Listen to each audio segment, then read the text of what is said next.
Hey guys, তোমরা যখন কোনো একটা স্মার্টফোন কেনার কথা ভাবো, তোমরা কিন্তু অনলাইনে অর্ডার দেওয়ার থেকে অফলাইন স্টোরেজে এই ফোনটাকে পারচেস করে বেশি পছন্দ করো। অ্যাটলিস্ট আমি তো এটা বেশি পছন্দ করি। এই অফলাইন স্টোরেজে শপিং করার যেমন অনেক ভালো দিক আছে, তেমন কিন্তু কিছু খারাপ দিকও আছে। খারাপ দিক আমি এই জন্যই বলছি, ধরো কোনো একটা ফোন তুমি চুজ করে গেলে বাড়ি থেকে এবং দোকানে যাওয়ার পর সেই ফোনটাই দিতে বললে, কিন্তু সেখানে যে সেলসম্যান থাকে সে তোমাকে কনভিন্স করিয়ে অন্য একটা ফোন তোমাকে পারচেস করিয়ে দিল, এবং তুমি যখন সেই ফোনটা কিনে বাড়ি নিয়ে আসলে এবং বাড়িতে আসার পর তুমি বুঝতে পারলে তুমি যে ফোনটা কিনেছো তার থেকে তুমি যে ফোনটা চুজ করেছিলে সেটা অনেক বেটার ফোন ছিল। এই ধরনের সেম একটা ইনসিডেন্ট রিসেন্টলি আমার একটা ভাইয়ের সঙ্গে হয়েছে। সে স্টোরে গেছে এবং যে বলেছে আমাকে 18-20 হাজার টাকার মধ্যে একটা ফোন দেখো যেটা 5G, এবং তার ফার্স্ট চয়েস ছিল Realme 8 যে 5G মডেল আছে সেটা। সেখানে যে সেলসম্যান ছিল সে তাকে কনভিন্স করিয়ে Y72 ভিভোর যে মডেলটা আছে সেই ফোনটা পারচেস করিয়ে দেয়, এবং সেই ফোনটা নিয়ে সে যখন বাড়িতে আসে এবং বাড়িতে আসার পর দুটো ফোনকে কম্পেয়ার করে দেখে, সে কিন্তু বুঝতে পারে যে আলটিমেটলি সে ঠকে গেছে, এবং তারপরে তার কিন্তু কোনো উপায় থাকে না সেই ফোনটাকে না ফেরত দিতে পারে, না সেই ফোনটা সে ইউজ করে স্যাটিসফাই হয়। তো এই ভিডিওতে আমরা ভিভোর এই 72 মডেলের ফুল ফিচার্স জানবো এবং দেখবো আলটিমেটলি ফোনটা কেমন।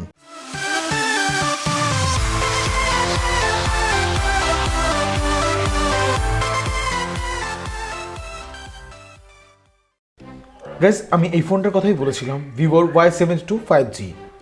এটা দেখো 8GB 128GB ভ্যারিয়েন্টের রয়েছে, পিছনে দেখো বড় করে লেখা রয়েছে 5G, আর রয়েছে কিছু এর স্পেসিফিকেশনস। তো এই ভিডিওতে আজকে আমরা এই ফোনটারই আনবক্সিং করব। তো চলো সময় নষ্ট না করে এই ফোনটাকে আনবক্সিং করা যাক। তো এবার এই ফোনটার বক্সটাকে ওপেন করা যাক। বক্সটা ওপেন করার পর এখানে প্রথমেই আমরা দেখতে পাচ্ছি এখানে রয়েছে একটা এনভেলপ এবং যার উপর লেখা রয়েছে ভিভো, এবং এর মধ্যে আমরা দেখতে পাচ্ছি এখানে রয়েছে একটা সফট সিলিকন কভার, একদম ট্রান্সপারেন্ট, আর এখানে রয়েছে এই ফোনটার ইউজার গাইড এবং ওয়ারেন্টি কার্ড।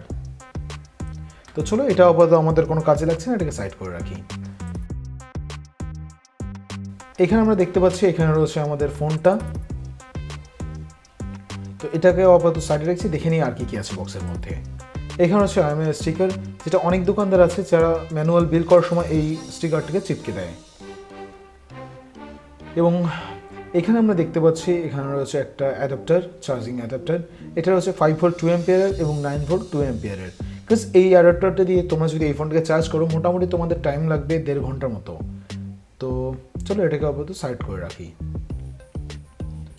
এবং এখানে দেখতে পাচ্ছি একটা কেবল, অবশ্যই এটা টাইপ সি কেবল হওয়া উচিত। হ্যাঁ গাইস, এর সঙ্গে আমরা পাচ্ছি টাইপ সি কেবল। তো এটা দিয়ে তোমরা যদি চার্জ করতে চাও সেটাও করতে পারবে, আর যদি মনে করো যে তোমরা ডেটা ট্রান্সফার করবে ল্যাপটপ বা ডেস্কটপ থেকে, তো সেটাও তোমরা এই কেবলটা দিয়ে করতে পারো। আর এখানে রয়েছে একটা হেডফোন। বিকজ এতক্ষণ পরে আমি একটা ভালো জিনিস দেখতে পেলাম, আর ভিভোর হেডফোনের কোয়ালিটি কিন্তু অনেক স্ট্যান্ডার্ড হয়, তোমরা জানো। আমার কিন্তু খুব ভালো লাগে ভিভোর হেডফোন। আর এখানে রয়েছে একটা সিম ইজেক্টর টুল। তো চলো এবার এই র্যাপারটাকে খুলে ফেলা যাক এবং দেখা যাক ফোনটার কোয়ালিটি কেমন। গাইজ, তোমরা সবাই জানো ভিভো তাদের স্মার্টফোনগুলো খুব অ্যাট্রাকটিভ লুকের সঙ্গে কিন্তু বাজারে লঞ্চ করে। তো এটাও এর ব্যতিক্রম নয়। এর ব্যাগটা একদম পলিকার্বনেট দিয়ে তৈরি এবং দেখতে কিন্তু ভারী সুন্দর লাগছে, আর সামনে রয়েছে গোল্ডেন গ্লাসের প্রোটেকশন। তো চলো এবার এই ফোনটা একটু ওভারভিউ করে নেওয়া যাক। তো প্রথমে এই সাইডে আমরা দেখতে পাচ্ছি এখানে রয়েছে আমাদের সিম ট্রের জায়গাটা, এবং নিচের দিকে আমরা দেখতে পাচ্ছি এখানে রয়েছে আমাদের 3.5 জ্যাক, তারপর রয়েছে মাইক্রোফোন, তারপরে রয়েছে চার্জিং পোর্ট এবং স্পিকার। এখানে রয়েছে আমাদের পাওয়ার বাটন এবং ফিঙ্গারপ্রিন্ট স্ক্যানার একসঙ্গে, এবং এই সাইডে রয়েছে ভলিউম ডাউন এবং আপ বাটন, এবং উপরের দিকটা আমরা কিছুই দেখতে পাচ্ছি না। ব্যাকে রয়েছে ডুয়েল ক্যামেরা সেটআপের সঙ্গে এবং রয়েছে ফ্ল্যাশ, আর এখানে রয়েছে ভিভোর ব্র্যান্ডিং। গাইজ, আমার মনে হয় এই ফোনটার সঙ্গে আয়ার ব্লাস্টারটা দিতেই পারতো ভিভো। তো চলো এবার এই ফোনটাকে এবার অন করে সেট আপ করা যাক।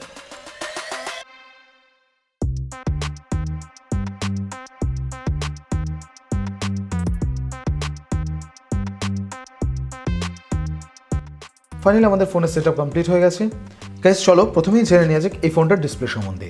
এই ফোনটা আসছে ফুল HD+ ডিসপ্লের সঙ্গে, যার রিফ্রেশ রেট রয়েছে 90 হার্জে, আর রেজলিউশন রয়েছে 2408x1080 পিক্সেলের।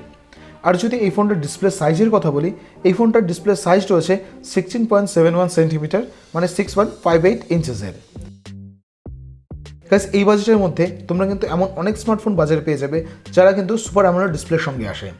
আমার মনে হয় না তোমরা যখন এত বাজেট দিয়ে ফোন কিনবে তোমরা শুধু ফুল এইচডি প্লাস ডিসপ্লে নিয়ে সন্তুষ্ট থাকবে। আমি তোমাদের আগেও বলেছি ভিভো 20,000 নিচে যে স্মার্টফোনগুলো লঞ্চ করে তাদের মধ্যে কিছু না কিছু একটা গড়বড় থেকেই থাকে। তো চলো গাইস এবার এই ফোনটার একটু অপারেটিং সিস্টেম এবং প্রসেসর সম্বন্ধে জেনে নেওয়া যাক। তো এর জন্য আমরা একদম নিচের দিকে চলে যাব এবং এইখানে দেখো অ্যাবাউট ফোন বলে লেখা আছে, ওটার উপর ক্লিক করবো। তোমরা এখানে দেখতেই পাচ্ছ এখানে 8GB প্লাস 4GB লেখা আছে, মানে হচ্ছে তোমরা এটা 4GB র্যাম তো এমনিই পাচ্ছ এবং 4GB ভার্চুয়াল র্যাম তোমরা এক্সটেন্ড করতে পারবে। আর এই ফোনটা আছে অ্যান্ড্রয়েড 11-এর সঙ্গে। আর যদি প্রসেসরের কথা বলি, এই ফোনটার সঙ্গে তোমরা পাচ্ছ কোয়ালকম স্ন্যাপড্রাগনের 480 প্রসেসর। এটা একটা অক্টাকোর প্রসেসর আর এর ক্লক স্পিড রয়েছে 2 GHz। গাইজ আবারও প্রসেসর নিয়েও গড়বড় করে ফেলেছে ভিভো। 20,000 টাকা দাম করেছে, সেখানে তোমরা অ্যাটলিস্ট মিডিয়াটেক ডায়মেনসিটি 700 প্রসেসর আমরা পেতেই পারতাম, আর নাহলে স্ন্যাপড্রাগনের 768G যে প্রসেসর রয়েছে সেটা তো পেতেই পারতাম। সেটা না দিয়ে এরা মতো স্ন্যাপড্রাগনের 480 প্রসেসর দিয়ে দিয়েছে। গাইজ এবার একটু জানা যাক এই ফোনটার ক্যামেরা সম্বন্ধে। এটা ডুয়েল ক্যামেরা সেটআপের সঙ্গে আসছে। যেটা মেন ক্যামেরা রয়েছে সেটা রয়েছে 48 মেগাপিক্সেলের, যার অ্যাপারচার রয়েছে 1.79, এবং যেটা সেকেন্ড ক্যামেরা রয়েছে সেটা রয়েছে 2 মেগাপিক্সেলের, যার অ্যাপারচার রয়েছে 2.4। তো চলো এবার এই ফোনটা একটু ক্যামেরা টেস্ট করা যাক। তো আমি তোমাদের একটু ক্যামেরার ছবি তুলে দেখানোর চেষ্টা করছি যে এর ক্যামেরার কোয়ালিটিটা কেমন।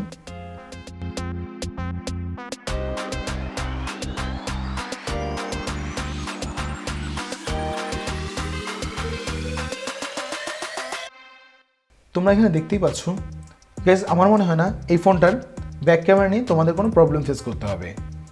দেখো কালার অ্যাকুরেসি অনেক ভালো রয়েছে, আর দেখো যে ছবিটা উঠেছে তার কোয়ালিটি কিন্তু অনেক স্ট্যান্ডার্ড। গাইস আর যদি ফ্রন্ট ক্যামেরার কথা বলি, মাত্র 8 মেগাপিক্সেলের ফ্রন্ট ক্যামেরা রয়েছে এই ফোনটার সঙ্গে, যার অ্যাপারচার রয়েছে 1.8-এর। দেখো ফ্রন্ট ক্যামেরাটা একদমই থার্ড ক্লাস। এর থেকে তোমার 13-14 হাজার টাকার মধ্যে যে ফোনগুলো হয় তার উপর কিন্তু ফ্রন্ট ক্যামেরা অনেক ভালো। গাইস এবার যদি এই ফোনটার সিকিউরিটির কথা বলি, এই ফোনটার সঙ্গে তোমরা ফেস লক এবং ফিঙ্গারপ্রিন্ট দুটোরই সাপোর্ট পাচ্ছ। তো চলো গাইস এবার এই ফোনটা একটু ফিঙ্গারপ্রিন্টটা সেট করে নেওয়া যাক।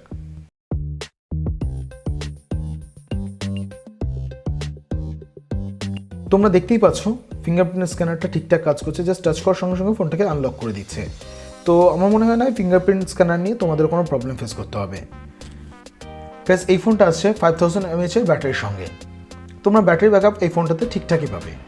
এছাড়া এই ফোনটা কিন্তু কিছুই ভালো না, না এর প্রসেসর ভালো, না এর ক্যামেরা ভালো, না এর ডিসপ্লে ভালো। তোমরা 20,000 টাকা দিয়ে এই ফোন কেনার থেকে তোমরা 13-14 হাজার টাকা দিয়ে রেডমি বা রিয়েলমি যে কোনো ফোন কিনে নাও, এর থেকে অনেক বেটার পারফরমেন্স দেখতে পাবে সেই ফোনটাতে। গাইস ভিভোর এই ফোনটাকে কিন্তু আমি খারাপ বলছি না, কিন্তু ভিভোর এই ফোনটার যে প্রাইস, সেই প্রাইস সেগমেন্টে এই ফোনটার যে ফিচার্স আছে সেটা কিন্তু জাস্টিফাই হয় না। গাইস ভিভোর এই ফোনটার যদি দাম হতো 15, 16 বা 17 হাজার টাকা তাও মেনে নেওয়া যেত, কিন্তু 20,000 টাকার স্মার্টফোন অনুযায়ী এই ফোনটার কিন্তু পারফরমেন্স একদমই থার্ড ক্লাস। যাই হোক, তোমরা যখন অফলাইন স্টোর থেকে শপিং করবে তোমরা কিন্তু আগে থেকে ডিসিশন নিয়ে যাবে যে তোমরা কোন স্মার্টফোনটা কিনবে। এরকম যেন না হয় আমার ভাইয়ের মতোই ঠকেই তোমাদের বাড়ি আসতে হয়। আর যদি ভিডিওর কন্টেন্ট ভালো লেগে থাকে তাহলে অবশ্যই লাইক করো আর শেয়ার করো সেসব বন্ধুদের সঙ্গে যারা হয়তো নতুন স্মার্টফোন কেনার কথা ভাবছে এবং অফলাইন স্টোর থেকেই। তো একটু তাদের সতর্ক হতে বলো যারা যেন এই ভুলটা না করে। আর যদি আমার চ্যানেলে ফার্স্ট টাইম হয়ে থাকে আমার চ্যানেলটাকে সাবস্ক্রাইব করে নিও এবং বেল আইকনটি ক্লিক করতে কিন্তু অবশ্যই করো না। দেখা হবে নেক্সট ভিডিওতে।